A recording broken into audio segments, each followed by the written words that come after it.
yeah, just being in that room with my wife, realizing that the heartbeat was not there.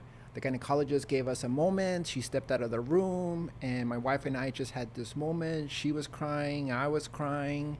I think that at that moment, it was really more about focusing on my wife and just trying to be as supportive as possible. And then with this notion of, okay, we have to get over this together because at the end, we do want to form a family.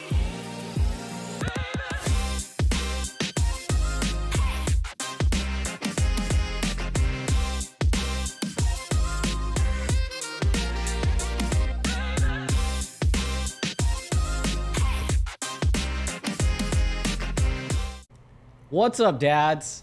This is the Rise and Dad podcast, a podcast in perspective on life as a dad from dads who are intentional about their fatherhood. I'm your host, Kevin Delro. We are in season 2, so thank you so much for hanging around. Everyone who's been here since season 1, whether you listen or watch, we appreciate it. We have a really awesome guest, and he works in product management, and best of all, he's a dad to a 5-year-old girl. So I would love to welcome William to the podcast. Kevin, thank you so much for having me. I've been looking forward to this chat for a while. Before we get started, just wanted to say really how much I admire you as a person, as a dad, as an entrepreneur. I know you're juggling a bunch of things, so I don't know how you do it all, but I'm in awe and just appreciative of having you in my life. So thank you. Thanks, William. Hey, thanks for even joining. I know that you and I are both really busy, but part of the reason why I brought you on this podcast was you and I have had conversations about parenting and life almost exactly like the conversations that we have on this podcast. Mm-hmm. And I think that even if you go as far back as 5 years from before we had kids, we talked about these type of things, whether it was through happy hour or coffee. And so it was just natural that I brought you on here. I think every coffee chat that we have, it's like parenting and talking about our kids, because our kids, for some of the viewers, our kids are very close in age. She's 5. My daughter will almost be 5. I feel like we've gone through a lot of similar things, and we've almost compared notes through life, right? It's true. Awesome. So William, why don't you go ahead and tell me about your kid? So her name is Emerson. She's 5 years old. She will soon be 6. She is exactly what I asked for when my wife and I were first expecting, just a strong-willed with a huge personality, so stubborn. And in some ways, I feel a little bit self-conscious in that I see a lot of myself in her. She can be stubborn, argumentative.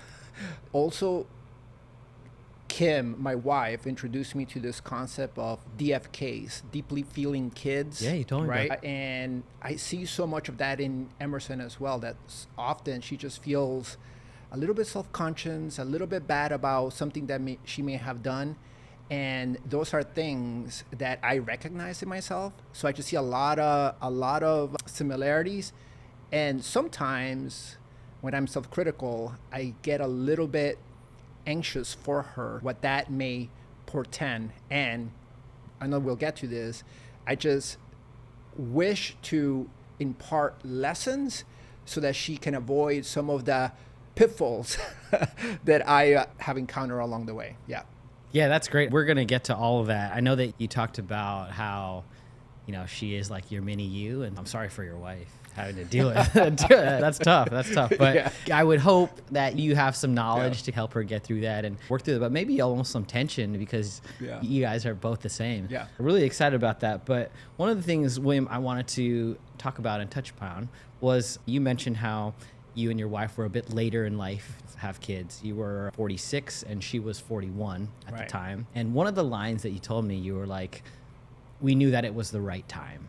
Yeah. And of course, my follow-up question is, why was it the right time then? Why was it not when you were 36 and 31? Just what made that time? Because I think that we get a lot of that question just with friends or other people. It's like, when is the right time? Like, when am I ready? Because there's never really, I believe there's never a sign where something happens and you're like, that's the right time. Yeah. It's time. Like, it's almost like we were never ready. No one was ever ready. And would love to hear about when it was the right time for you. Yeah.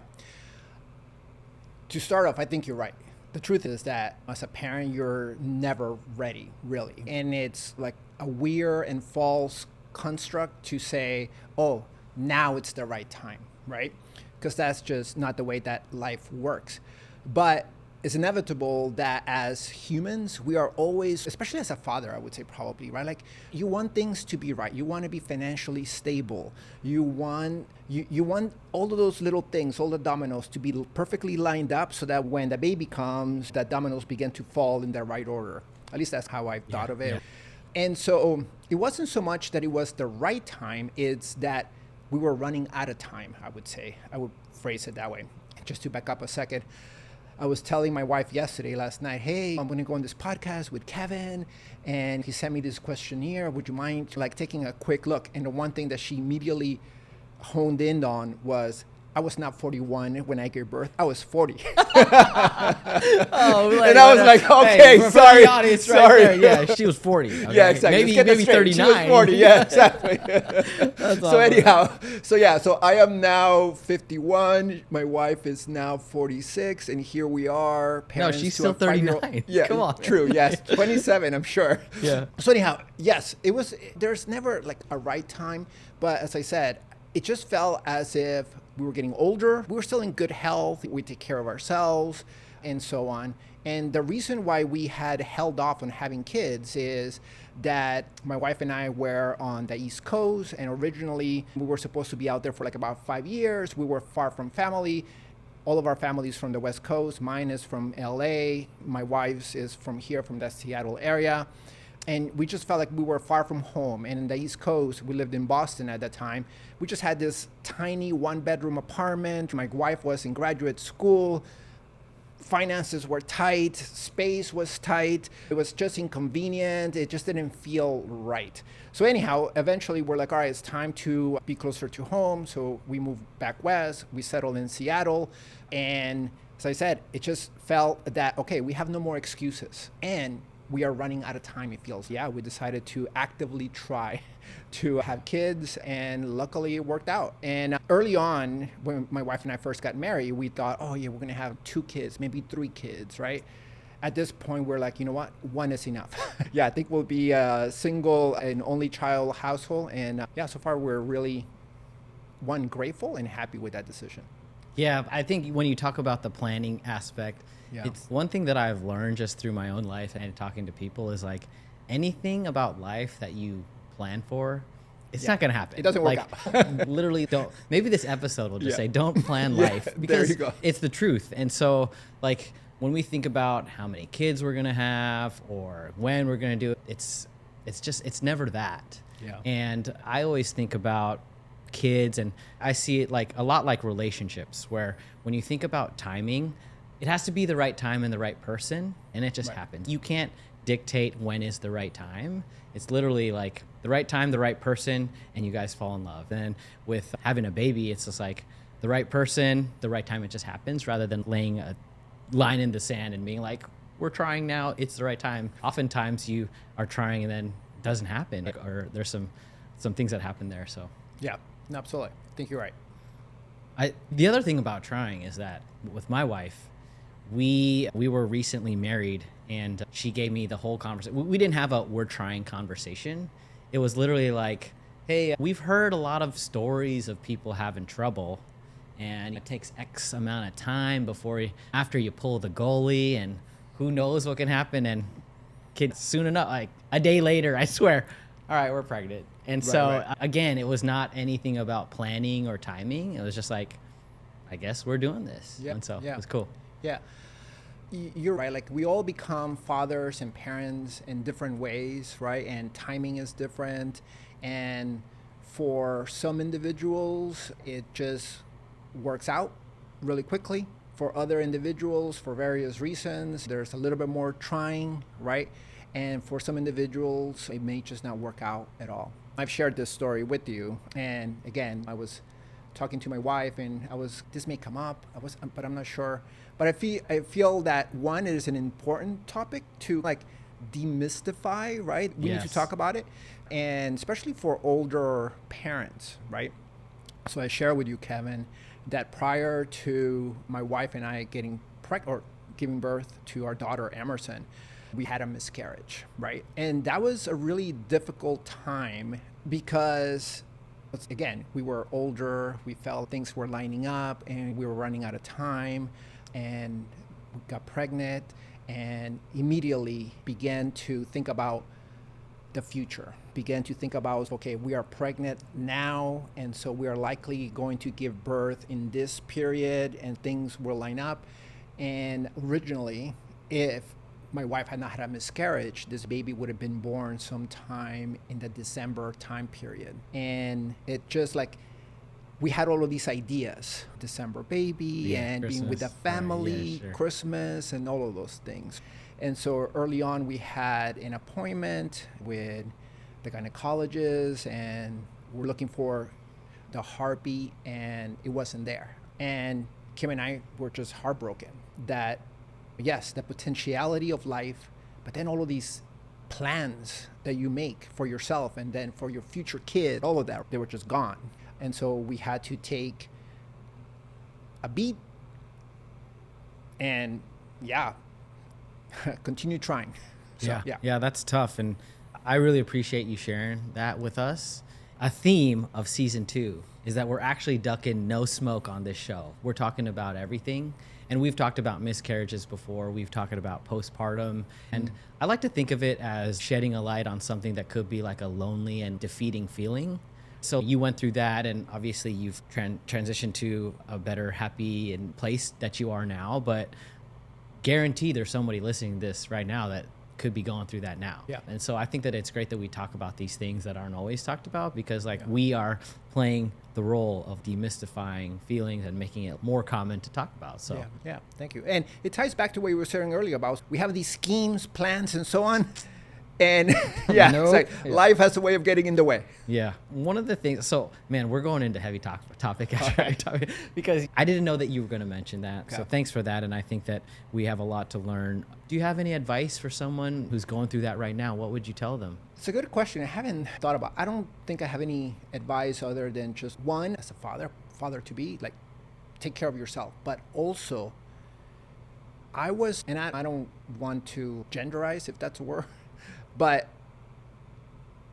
yeah, just being in that room with my wife, her sort of realizing that the heartbeat was not there.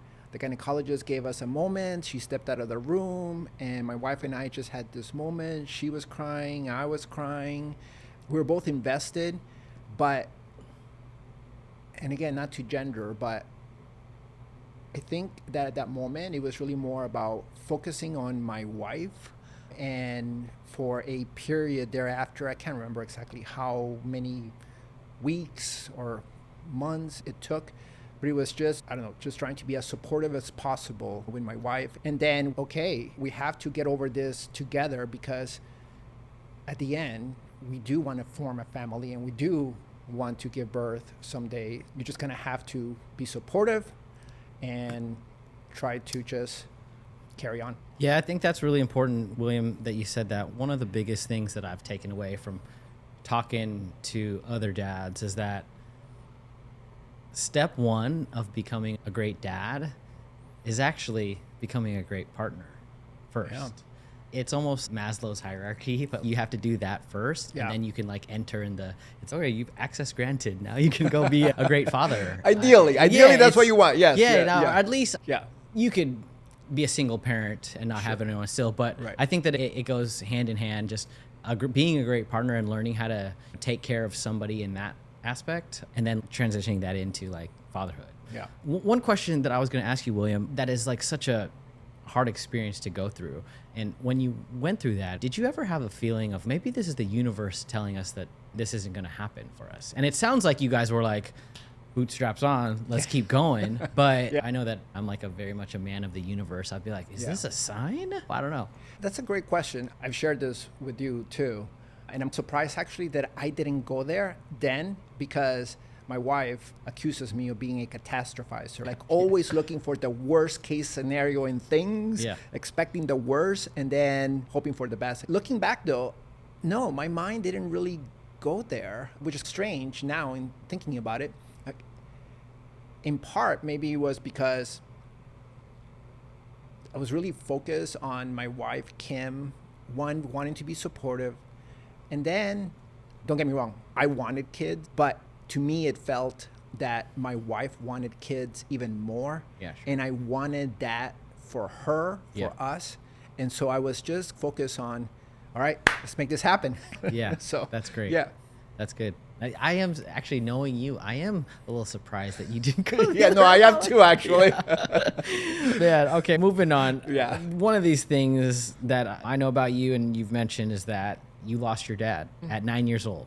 Yeah. And that had to be quite a tough experience growing up. And the one thing that I always ask people with like missing dads or their dads weren't a part of their life is, if you didn't have a dad in a big chunk of your life, like where did you learn how to become a dad? Where did you learn how to love? What was there someone who inspired you to be as you are as a dad? Or tell us about that experience.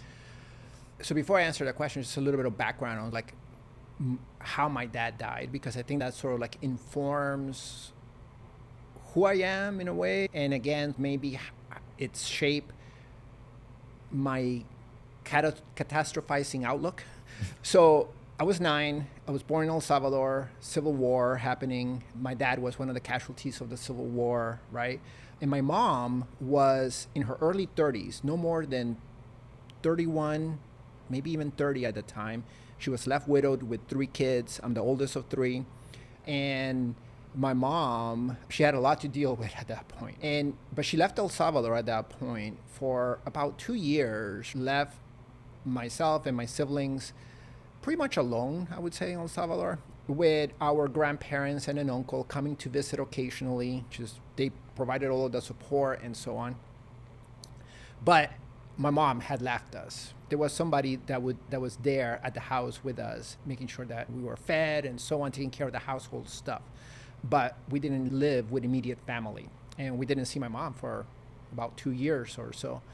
Eventually she returned and got us, and we ended up in Los Angeles. This is like in the mid 80s at that point. Anyhow, to answer your question, I guess if there was any role model that taught me anything about loving and being supportive and so on, it's my mom, right? All credit goes to her. But there has never been a male role model to, quote unquote, show me how to be a man or how to be a dad, right? Yeah. And I do feel that has been a very big gap in my life. And like, I regularly think about, okay, like in this situation, what would my dad have done? What would he have said? Am I doing the right thing? How do fathers, quote unquote, act in this moment? Yeah. I got to ask, he died when you were 9. That was at 9. So you had some memory of him. Were those positive as far as your interactions with him and your relationship? Yeah. You know what? I mean, largely positive, I would say. There were moments there. I still have some memories of my dad being a strict disciplinarian. He had this high school graduation ring with a big stone. And he would sometimes, to punish my brother and I when we didn't do our homework, for example, he would flip it over, big stone facing downward, and then he would give us a tap on the head for not doing our homework. So those were not good memories. But he was also the dad that all of the other kids in our neighborhood at the time would knock on the door to see whether he could come out and play with us, because he was the dad that would help organize pickup games of soccer, football. He would organize that. He's also the person that I credit with sparking my interest in politics. I remember that my dad was heavy into politics at that time, and so I would there were a couple of times where he was essentially like canvassing for candidates back in El Salvador, and this is a dangerous time to have been doing that. Again, Civil War. And I would tag along, and I would see how my dad would talk to people in the neighborhood, so that was a heavy influence on me as well.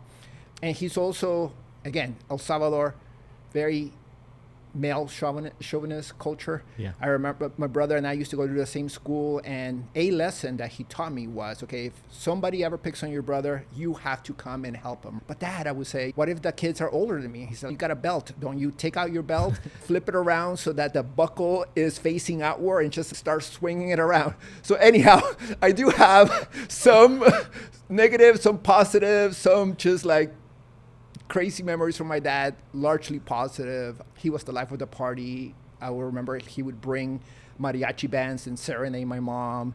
My mom is definitely not the type of person that likes mariachi bands in her living room, but there you go. That's the type of dad that I had, that he would bring full-on mariachi bands to serenade his wife.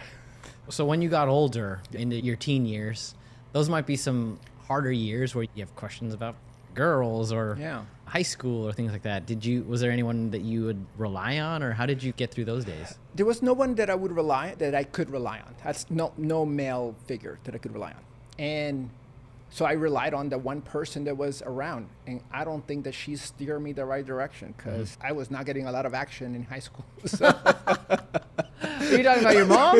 Yeah, exactly. Okay. Hey, she was telling you how to treat a woman, though. Yeah, no, exactly. Hey, look, I was very good about opening doors and that type of thing, but I was not getting any action in high school. That's hilarious, man. Okay, so your dad, unfortunately, wasn't there, and you talked about how you went, when we were talking about this, you went into a dark place where you're like, I don't want that for my daughter. Yeah. You said it makes me think of the impermanence of life. Yeah. Can you talk about how that experience and that growing up has shaped the way you are with Emerson, and maybe trying to do everything all in the moment? Yeah. Yeah, again, this is what I wanted to share, like the backstory of how my dad had passed away and so on. Because it has shaped like my outlook in life. And that is that if something can go wrong, it will absolutely go wrong.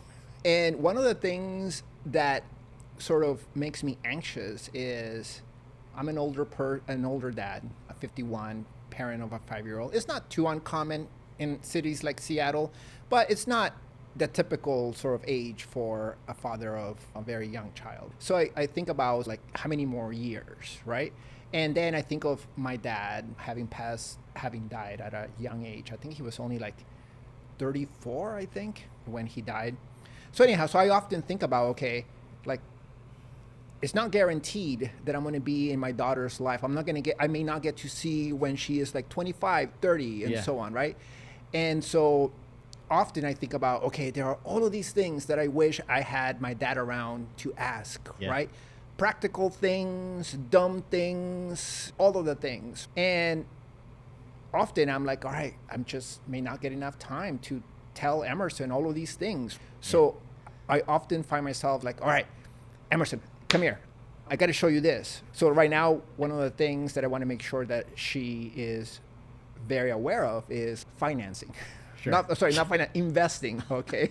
And equities, right? And stocks. And I'm like, okay, 5, probably not the time for me to be telling her any of this. So I'm trying to figure out, okay, when is the right time? And how do you do that? How do you break down these concepts, right?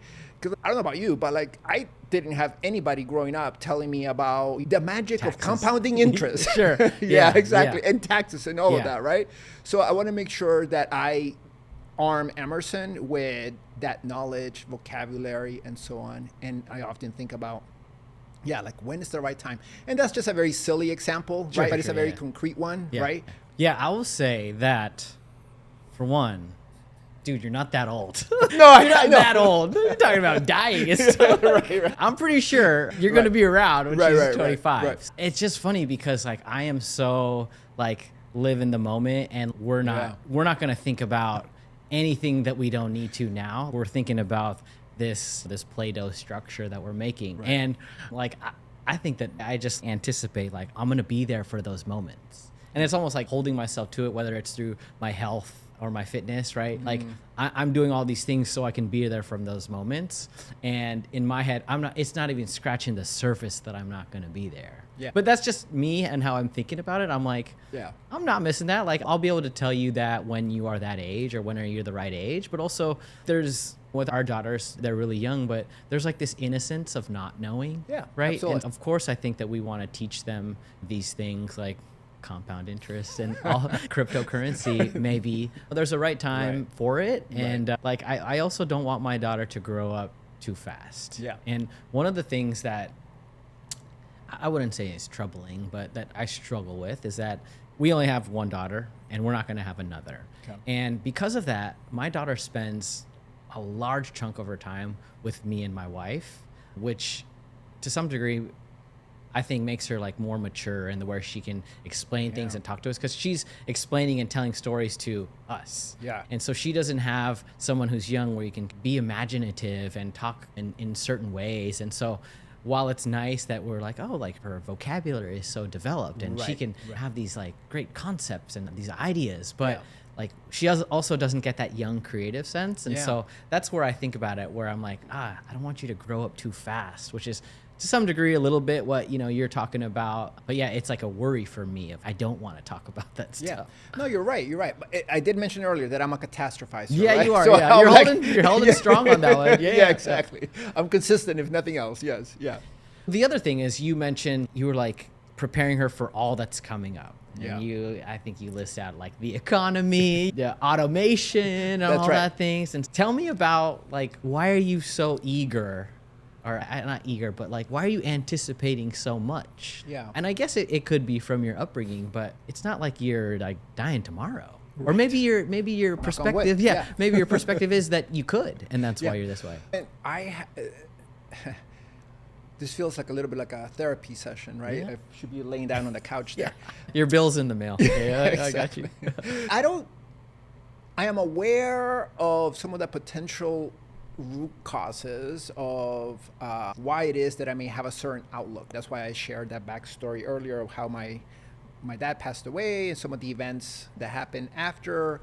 And I do think that has shaded how I see things, right? The impermanence of things, that people can disappear, right? So again, had my dad died and then shortly after my mom leaves, right, for a prolonged period of time.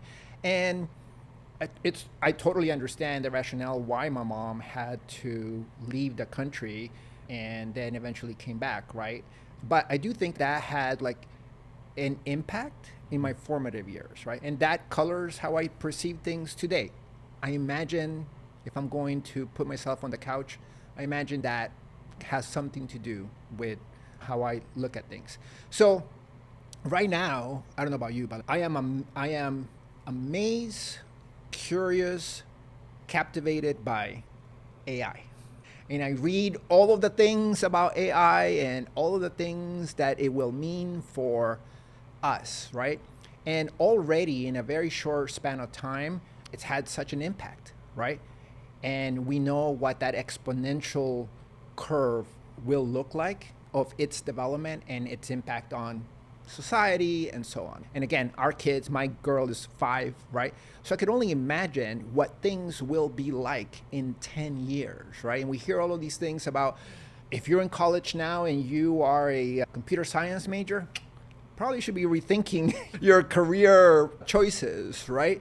And so I just think about where things might be 10, 15, 20 years from now when Emerson is entering the workforce, adulthood, and it's exciting and it's going to be great, I'm sure. But as a catastrophizer, it makes me anxious of all of the things that are headed her way. Yeah. And it just makes me think about, okay, what should I, as her dad, be thinking about now to prepare her for that future? Yeah. I have no answers. I have questions. Yeah. But I like the idea of just making sure she's prepared for it. One thing that could give you some solace is that, like, this will be the life that she only knows. Right. Yeah. So I bet if we talk to your mom and we describe to her what social media looks like today, right, then she would be like, holy shit, what is William going to be doing when he's that age? And you've navigated those waters and it's what you've learned and grown. So you adapted to that. But one of the things that you hit on was like, and it hit me because I'm the complete opposite. And because I think that we're opposite on a lot of things, actually. I'm picking that up. Because you always go like, what could go wrong? Yeah. And like, for me, when I approach parenting and with my daughter, it's always what could go right. So when we go into situations, new activities, it's like, what could go right? We try gymnastics and you could love it and it becomes your passion. Or we can go and you start learning how to play the piano and now it becomes your career and end up making money off it or whatever. My wife would tell you this too. Every time we have a decision or something, it's like, what's the best case scenario? And that's how we're so different. Awesome. Because I always think, and it could just be like, I'm always like, me, I'm like positive guy all the time. Yeah. What's the best case scenario?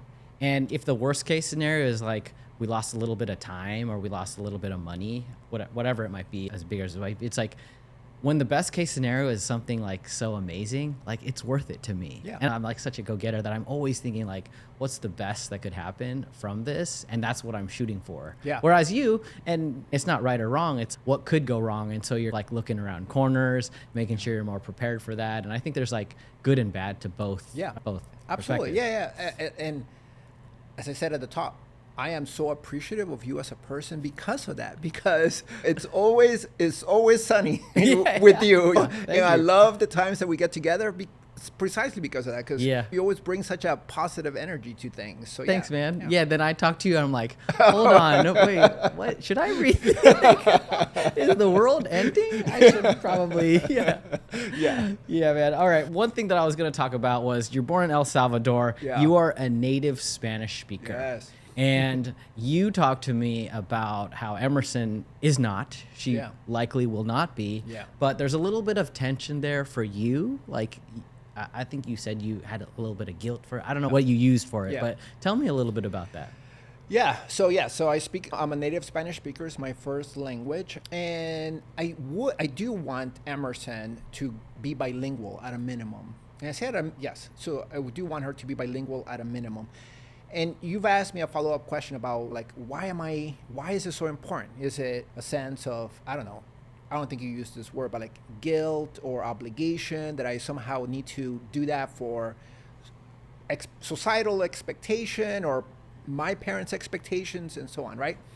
So I've thought about it, and when I was first learning to speak English, one of a core memory for me was having that first dream in English, right? Now I have like bilingual dreams, right? And I'm aware that my dreams are both in English and Spanish.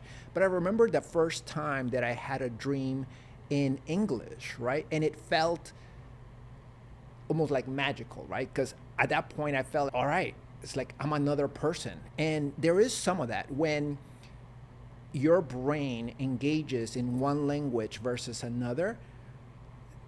There are some nuances that are a little bit different, right? And I don't know, there's a part of me that wants that for Emerson as well. I think that it would be valuable for her to be a person of the world, and that can be facilitated if she speaks more than one language. But beyond that, to be appreciative of what Spanish, the language and the cultures where Spanish is spoken, what they have to offer. Yeah. And that is appreciated in a very different way when one is able to speak that native language. It's just a little bit richer, a little bit more colorful, and I want that for her. Yeah, so I gotta ask then. Okay. Is it tied to your culture? Because what if she grew up and she can speak French fluently and wants to go live? I would love for her to speak French. Yeah. For her to have a house somewhere in France and we'll come visit. Yeah. I think that there's practical benefit to speaking Spanish, speaking more than one language. If in an ideal sort of situation, again, at a minimum, she would speak Spanish in addition to English. And if she is interested in languages, then absolutely. I would love for her to have that interest and be polylingual. So I would love that for her. Yeah. Good, because I keep digging and I'm like, is it for you or is it? No. If she went and spent 2 summers in El Salvador and spoke great Spanish, is that would that make you super happy and did that somewhere else and it was a different language? I'm just trying to. Yeah. No. Okay. It's a good question. Sorry. Another story time. Yeah. All right. So again, I do think that languages are just so important and they enrich lives. And then also, they almost give you this extra power, this extra boost, right? And it can surprise people. It can surprise the world at times. I remember traveling in Spain with my wife. I don't think we were married at the time, so this was a while ago. Anyhow, we were touring cities in Spain, and we were on a bus. And anyhow, we were doing like the backpack thing, and we were like just like grungy and tired. We were younger. Anyhow, so I had just leaned the seat in the bus back, and I was just like, I had my eyes closed and I was resting. And then these two American girls got on the back seat of the car of the bus, and then they started speaking in English, right? And saying, "Oh, this guy in front of us, i.e. me, I think I'm just gonna slap him so that he could move his seat up," right? And then I just responded, "You better not slap me." And then the two of them, these two girls, were just like quiet the rest of the time. She did not expect that I could speak English, or that, which is strange, right? Because you're in freaking Europe and you're traveling. So like, how? But anyhow, so that's just a very silly example of, by being able to speak an additional language and so on, you have an additional sort of like skill that the world may not necessarily expect of you. And it gives you that little bit of a boost, an edge. And yeah. I love that. I love that, Will. Great story, by the way. She should have hit you. She should have. Yeah. All right, William. These questions I ask all of our guests. Okay. What's the biggest challenge of being a dad? Biggest challenge is having my patience tested and losing it. It can be really difficult, especially with a 5-year-old, a lot of energy. Sometimes you ask them to do something, and by the 5th time, you're like, "I've asked you so many times. Can you please just go put on your socks?" Yeah. Plus one on the patience thing. It's tough, like when you said lose it, and I lose it too. And like maybe 10 minutes after, you're like, "Oh man, I shouldn't have done that. I shouldn't have said that." Yes. It's tough. Yeah. Best and worst part of being a dad? So the worst part is definitely having my patience tested, and the best part is just seeing Emerson's personality like unfurl and just develop, and seeing these little quirks of her. I'm appreciative of just like seeing her grow up. One piece of advice for a dad to be? If you're lucky, you're going to meet the right person, and that person will agree to be a parent with you and support you and see all the ups and downs. So awesome. And then our next part is just some quick this or that. Oh, you got to geez. choose one. Right. So the first one is, would you rather handle the morning routine or the bedtime routine? Oh, good question. Morning routine. I'm more energetic in the morning. Handle a poopy blowout in public or a meltdown in public? A meltdown. Kids, I guess it depends what she's had for lunch, right? I mean, or what supplies you got. True. Go to a kid's birthday party or a school field trip? Oh, man. School field trip. Long car ride or a long flight? Long car ride. Eat out or cook in? I'm doing all of the cooking right now, so I need a break. So I would rather eat out. Last one-on-one time or the whole family? You know what? It's funny that you asked that question, actually, because yesterday my wife and I were just talking about how we don't have time for one-on-ones anymore. But if I had to choose, the whole family. I love it, William. Final question is, in 20 years, if we found Emerson and we said, "Hey, Emerson, tell us about your father," what would you want her to say? This is a surprise question. What would I want Emerson to say?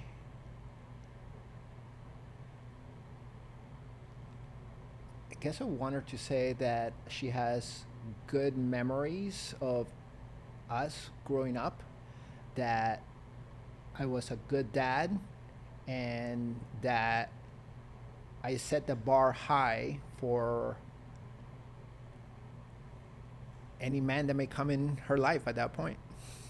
So that's great, William. And part of it here at the Rise and Dad podcast, we are so huge on intentionality. And I ask guests that question always at the end, because I want them to realize that they have this accountability of they said it, you said that, and now you have voice that like you want to do that and you want to be that, right? So there's a long ways to go for 20 years, but setting that intentionality now and vocalizing it is like setting you the stage to do it. So all those things about memories and setting a high bar for men or relationships, like 10 years from now, I'm going to be like, hey, remember when you said that? Are you doing that? And I always like to do that for our guests. So just say it out loud so that you can like have that written down or voiced somewhere that you can be that. Yeah, I appreciate that. And Yeah. I didn't know I was going to get some homework out of this, but yeah, I appreciate Hey, you know that. me, I always give homework. It's true. Yeah, It's yeah, true. You do. Yeah. So me and William, when we meet for coffee or whatever, we always give each other like homework. You have to work on this, and next time we'll see how it goes. We've had many different types of homework assignments. All right.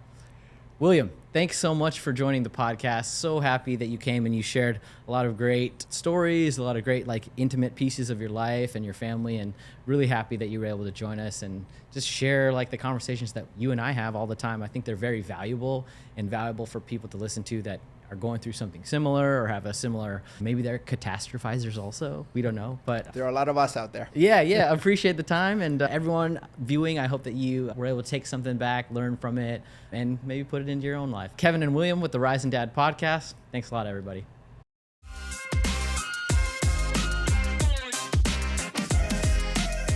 What's up, dads? Thank you for listening to this episode of the Rising Dad podcast. We hope that you like, comment, share, subscribe, follow, and do all of the great things that help us continue to make great content for you.